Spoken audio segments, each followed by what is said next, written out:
Hi dears, Assalamu alaikum. Welcome to Asktamil. நான் உங்க சாயிரா ஆஷிக். இன்னைக்கு நம்ம ரொம்ப ஈஸியான ஒரு சூப்பரான ரெசிபி பார்க்க போறோங்க.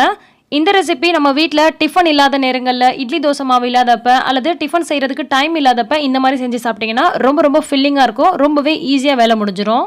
இது செய்யறதுக்கு உருளைக்கிழங்கு முட்டை இருந்தாலே போதும். இப்போ ஒரு உருளைக்கிழங்கு தோல் சீவிட்டு நல்லா இந்த மாதிரி கிரேட் பண்ணி எடுத்துக்கலாம். இப்போ ஒரு கப்ல ரெண்டு முட்டையை உடைச்சு ஊத்திக்கலாம்.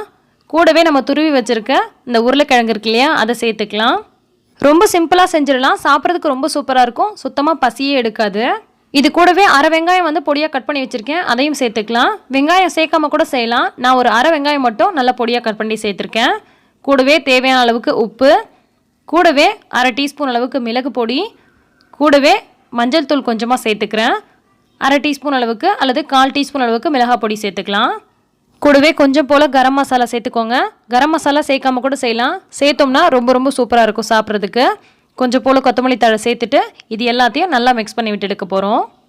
நான் உருளைக்கிழங்கு துருவி சேர்த்துருக்கேன். அதுக்கு பதிலாக கேரட் கூட துருவி சேர்க்கலாம். அதே மாதிரியே முட்டைக்கோஸ் துருவி சேர்க்கலாம், காலிஃப்ளவர் துருவி சேர்க்கலாம். எல்லாத்த விட உருளைக்கிழங்குல செய்கிறது ரொம்ப சூப்பராக இருக்கும். ஸோ நான் இன்றைக்கி உருளைக்கிழங்கு பயன்படுத்தியிருக்கேன். இப்போ இது எல்லாத்தையும் சேர்த்துட்டு இந்த மாதிரி நல்லா மிக்ஸ் பண்ணிக்கலாம். பாருங்கள், எல்லாத்தையும் நல்லா மிக்ஸ் பண்ணதுக்கப்புறமா நமக்கு இந்த மாதிரி வந்துடும். ஃபஸ்ட்டு நமக்கு மிக்ஸ் பண்ணும்போது கெட்டியாக இருக்கிற மாதிரி இருக்கும். ஆனால் நம்ம மிக்ஸ் பண்ண அந்த உருளைக்கிழங்குல இருக்கக்கூடிய தண்ணி பார்த்திங்கன்னா நல்லா வெளியாகி இந்த மாதிரி பதத்துக்கு நமக்கு கிடைக்கும். உருளைக்கிழங்கு சேர்த்தா சில பேருக்கு ஒத்துக்காது இல்லையா, அந்த மாதிரி இருக்கிறவங்க உருளைக்கிழங்கு துருவினதுக்கப்புறமா நல்லா கைகளால் பிழிஞ்சு விட்டுட்டு அதுக்கப்புறம் சேர்த்துக்கோங்க.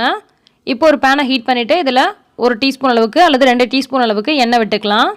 இப்போ நம்ம மிக்ஸ் பண்ணி எடுத்து வச்சுருக்க இந்த பேட்டரை அப்படியே இதுக்குள்ளே ஃபுல்லாக சேர்த்துடலாம். மொத்தமாக சேர்த்துட்டா வேகாதோ அப்படின்னு பயப்படவே தேவையில்லைங்க. ரொம்ப ஈஸியாக குக் ஆகிடும். முட்டையும் சரி ரொம்ப சீக்கிரத்தில் குக் ஆகிடும். உருளைக்கிழங்கும் நம்ம துருவி சேர்த்துருக்கனால ரொம்ப ஈஸியாக குக் ஆயிரும். ஃபுல்லாகவே உள்ளே சேர்த்துட்டு இந்த மாதிரி ஸ்பூனை வச்சு அதை நல்லா ஃப்ளாட்டன் பண்ணி விட்டுக்கோங்க. இப்போ நம்ம இதை நல்லா சிம்மில் வச்சுட்டு மூடி போட்டு ஒரு 30லேருந்து 40 செகண்டுக்கு வேக விட போகிறோம். மீடியம் ஃப்ளேம்லேயோ அல்லது ஹை ஃப்ளேம்லேயோ வச்சிங்கன்னா உங்களுக்கு அந்த அடியில் இருக்கக்கூடிய கலர் மாதிரி டேஸ்ட்டும் மாறிடும். ஸோ நல்லா சிம்மில் வச்சுக்கோங்க. இப்போ ஒரு 40 செகண்ட் போல் ஆகிடுச்சு. நான் ஓப்பன் பண்ணி பார்க்குறேன். மேலே லைட்டாக வேகாத மாதிரி தான் இருக்கும். இப்போ நம்ம திருப்பி போட்டு இன்னொரு பக்கமும் வேக வைக்க போகிறோம். அப்போ அது பர்ஃபெக்டாக வெந்துடும். திருப்பி போட்டதுக்கப்புறமா அந்த அடி பக்கத்தோட கலர் பாருங்கள், ரொம்ப நிறம் மாறவும் இல்லை, அதே நேரத்தில் ரொம்ப சூப்பராக வெந்து வந்திருக்கு. இப்போ இது திருப்பி போட்டுட்டு மறுபடியும் மூடி ஒரு 40 செகண்ட் போல் வேக விட்டுறலாம். நல்லா சிம்மில் வச்சு வேக விட்டுக்கோங்க. இப்போ 2 பக்கமும் நல்லா குக் ஆயிடுச்சு. மூடி ஓப்பன் பண்ணிவிட்டு இதை நம்ம பிளேட்டுக்கு மாற்றிடலாம். பார்த்தீங்கன்னா நல்லா மொத்தமாக இருக்குங்க. 2 பேர் சாப்பிட்றதுக்கு தாராளமாக போதும். இட்லி தோசை இதுக்கு சைட் டிஷ்ஷு அப்படின்னு எதுவுமே தேவையில்லைங்க. சாப்பிட்றதுக்கு ரொம்ப சூப்பராக இருக்கும். அதே மாதிரியே சாப்பிட்டதுக்கப்புறம் நல்லா திம்முன்னு இருக்கும், பசியே எடுக்காது. அட் த சேம் டைம் நமக்கு ஹெல்த்தியான ரெசிபியும் கூட.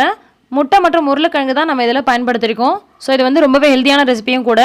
ஆனால் பிராய்லர் முட்டையை அவாய்ட் பண்ணிவிட்டு நாட்டு முட்டை சேர்த்திங்கன்னா ரொம்பவே நல்லதுங்க. எந்த அளவுக்கு நல்லா மொத்தமாக இருக்குது பாருங்கள். இப்போ இதை நம்ம கட் பண்ணிக்கலாம்.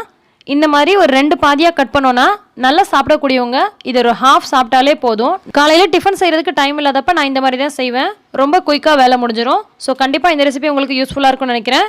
இந்த ரெசிபி உங்களுக்கு பிடிச்சிருந்தால் லைக் பண்ணி ஷேர் பண்ணுங்கள். எல்லா புகழும் இறைவனுக்கே. நன்றி.